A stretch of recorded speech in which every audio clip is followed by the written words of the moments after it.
Una de las mayores preocupaciones de toda familia es la certeza de contar con vivienda propia o bien con la capacidad económica para rentar o pagar con su sueldo una apropiada a sus necesidades.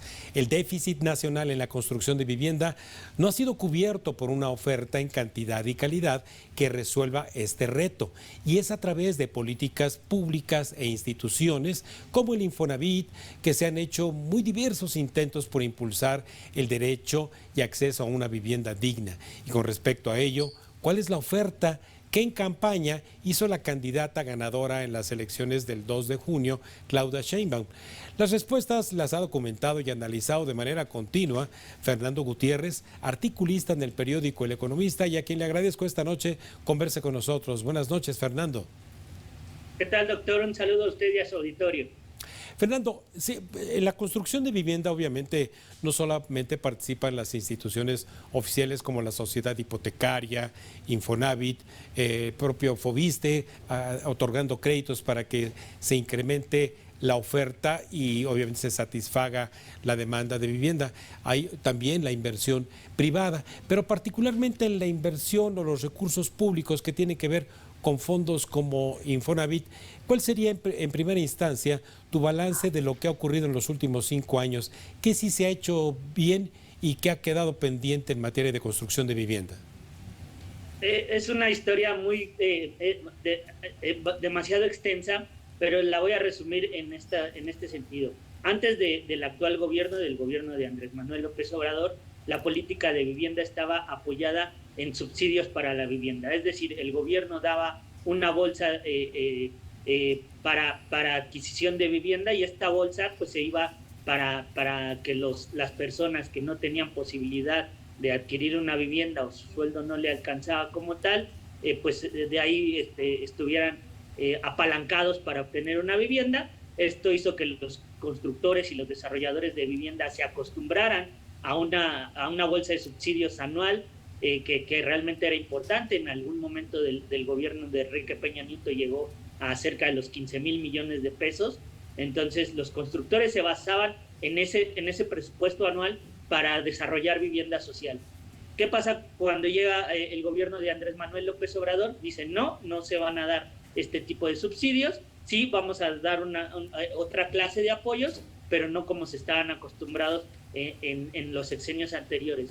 Entonces él hace un análisis y un balance del gobierno de Andrés Manuel López Obrador sobre cómo está el estatus de la vivienda, y dice que al inicio de esta administración, en el 2019, pues había 36 millones de personas en condiciones de rezago habitacional. ¿Qué quiere decir? Que no contaban con los servicios básicos dentro de su vivienda, pues para poder vivir decorosamente, ¿no? Entonces, ¿qué dice el gobierno de Andrés Manuel? Bueno, vamos a enfocar los apoyos de CONAVI, de la Comisión Nacional de Vivienda, en acciones de mejoramiento y autoproducción de vivienda, y los emparejamos con flexibilizar al Infonavit con sus esquemas. Es por eso que vimos las reformas para que el Infonavit pueda dar ahora financiamiento para la adquisición de un terreno, para mejoramiento. O sea, se abrió y se concentró el actuar de este gobierno, tanto de CONAVI como de Sociedad Hipotecaria Federal, como de Infonavit, en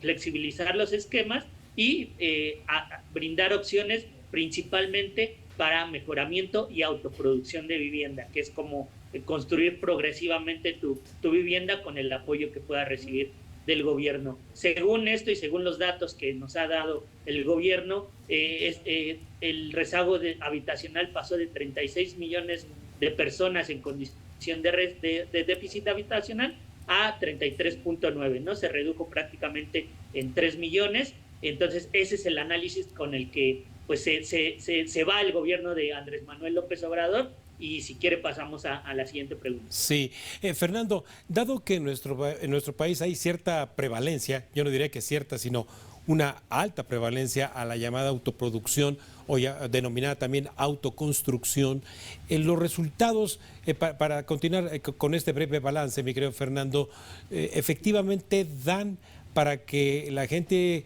También hubo que establecer algunas reglas técnicas, me imagino, para que no haya sido una autoconstrucción deficiente, no solamente en su calidad, sino también en el acceso a los servicios que se requieren para esas viviendas.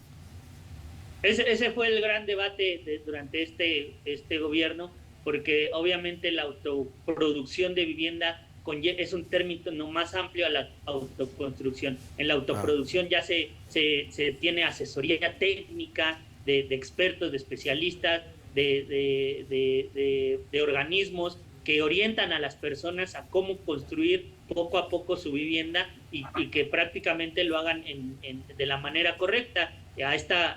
Prácticamente en este gobierno hubo un subsidio para el tema de los temblores del 2017, donde vimos que muchas viviendas en diversas partes del país se vinieron abajo por el tema de que no eran bien construidas. Aquí en México, como usted lo dice, la tradición es que pues prácticamente las personas vayan construyendo su hogar de manera progresiva. Entonces ahí es cuando se viene toda esta orientación o este intento de hacerlo bien. Sin embargo, pues el balance también no es muy claro todavía, ¿no? Coneval todavía no da como la cifra oficial de si realmente estas viviendas o estas personas que están en rezago sí salieron tal y como lo dice el gobierno. Sí. Entonces habrá que ver si se hizo bien o no se hizo bien. Sin embargo, a pesar de eso, pues ya para el otro gobierno al parecer se va a vivir otra etapa en materia de vivienda. Sí, sobre todo si se va a vivir otra etapa, y perdón que lo vuelva yo a señalar, pero la audiencia ha de recordar algunas 2 o 3 mañaneras donde Andrés Manuel dijo, incluso se expresó despectivamente de los arquitectos, diciendo de que pues, ya no se les iba a necesitar para estos programas de Infonavit de autoproducción.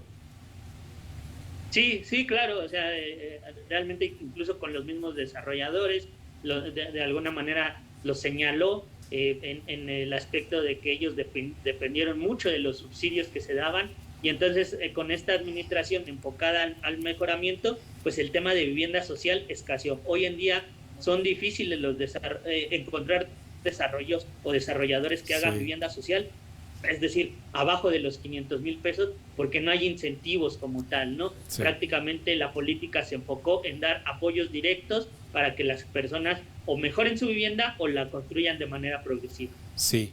Ahora, dada la oferta política que se hizo en campaña por la candidata ganadora de las elecciones en México, estableció ella 8 puntos para poder continuar impulsando el déficit grande que hay de vivienda.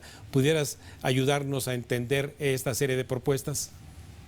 Hay que tomar en cuenta que hace algunos meses, cuando el presidente propuso este conjunto de reformas constitucionales, en una de esas reformas era en materia de vivienda. ¿Y qué quiere decir? Pues que el Infonavit se metiera directamente a la construcción de vivienda. Recordemos que el Infonavit es un organismo del Estado, con una administración o un gobierno tripartita compuesta por el gobierno, compuesta por el sector de los trabajadores y por el sector patronal. Entonces, entre estos 3 sectores toman decisiones a favor del fondo, que es compuesto no por dinero del gobierno, sino por las aportaciones patronales de los trabajadores. Es decir, Infonavit solamente atiende al sector formal, al sector que está regulado, digámoslo así, para darles opciones de financiamiento a la vivienda. No hay más todavía. Sin embargo, la reforma del presidente es que el Infonavit ya se meta a construir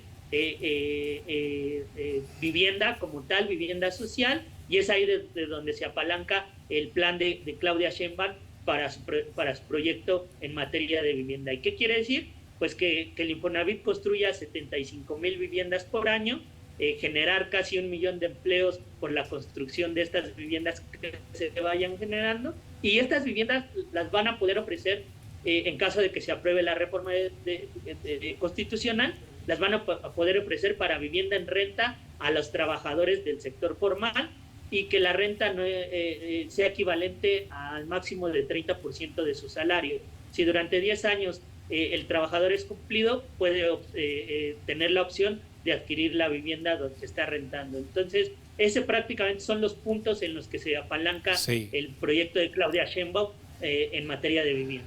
Qué bueno que entraste de manera específica y clara a ese tema y que analizaste esa serie de propuestas, porque pues sí anda rondando en redes sociales esta mala interpretación o que no se han ido a detalle como tú, en donde se dice que el nuevo gobierno lo que está promoviendo es una serie de despojo a quien estaría arrendando un bien. O sea, si yo fuera el arrendador y yo rento mi bien inmueble, podrían modificarse mis contratos de arrendamiento para que el que me renta pueda hacerse de mi propiedad. Y qué bueno que mencionaste que esto va por el lado de la iniciativa que sea el Infonavit, al construir vivienda, entre un esquema de la llamada renta social.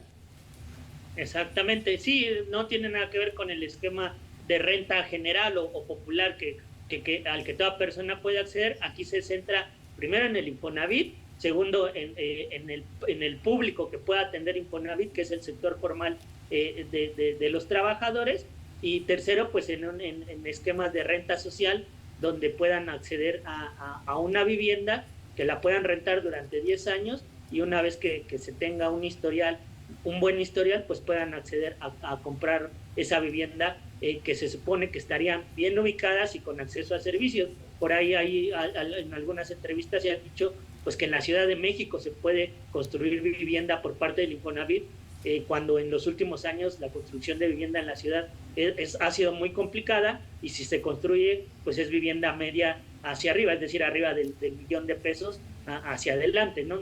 Difícilmente una persona que tiene un ingreso mínimo, pues se puede adquirir una vivienda aquí en la Ciudad de México. Sí.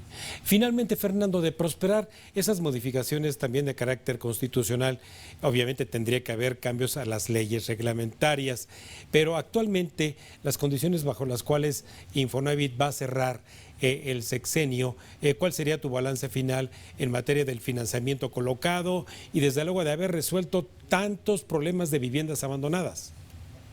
Sí, ese es otro problema. El tema de vivienda abandonada no se ha resuelto como tal. No todo es del Infonavit. Si bien Infonavit, dentro de su espectro de actuación, ha podido actuar en rehabilitar ciertos desarrollos, meterle servicios, volver a colocar esa vivienda, la verdad es que ese problema todavía va a seguir. Y me parece que en general el Infonavit ha hecho un buen trabajo. Sin embargo, tiene un problema de morosidad importante, por ahí del 17-18%, que para una entidad financiera es bastante. Fue un tema de ajustar criterios contables, algo técnico, que hizo que esa morosidad se fuera, y también se junta con este pues discurso de Andrés Manuel López Obrador de decir no se va a quitar ninguna vivienda. Entonces, pues eso a las personas que en algún momento tenían comprometido su salario y dijeron, pues bueno, pues si este es el dicho del presidente, pues vamos a acatarnos a eso y pues hay que dejar de pagar. Entonces, esos dos factores hacen que la morosidad de Infonavit se eleve. Se abrieron los esquemas de Infonavit. Hoy en día más de 2 personas pueden juntar el saldo de la cuenta de su vivienda para pedir un crédito. Claro. Ese es uno de los programas. Entonces, me parece que el gran desafío es cómo Infonavit financieramente puede absorber este tema de la construcción. Sí. Y el otro tema que no se toca en el programa de Claudia Sheinbaum es el tema de los informales, ¿no? Sí. Cómo darle vivienda o soluciones de vivienda al sector informal. Sí. Pues mira, yo lo que recomiendo a nuestra audiencia es seguir aquí en Cuentas Claras con lo que tú nos pones al tanto en materia de vivienda, pero también seguir los artículos que escribes en El Economista y en otras publicaciones en tu cuenta que hemos compartido esta noche. Mi querido Fernando, como siempre te agradezco muchísimo, sobre todo tu capacidad de síntesis, porque es mucha la información, pero que va a dar obviamente para seguirla analizando. Aquí estamos a la orden y lo que requieran, ya sabe, cuando usted lo disponga, aquí está. Gracias, amigo mío, te lo agradezco mucho. Muy buenas noches. Pues ahí lo tienen los mitos y realidades de las propuestas de la candidata ganadora de las elecciones en México en materia de vivienda. Antes de ir a una breve pausa, les recuerdo como siempre nuestras redes sociales para que nos sigan en Facebook, Instagram y en X en @mexiquensetv y @RaimundoTenorio.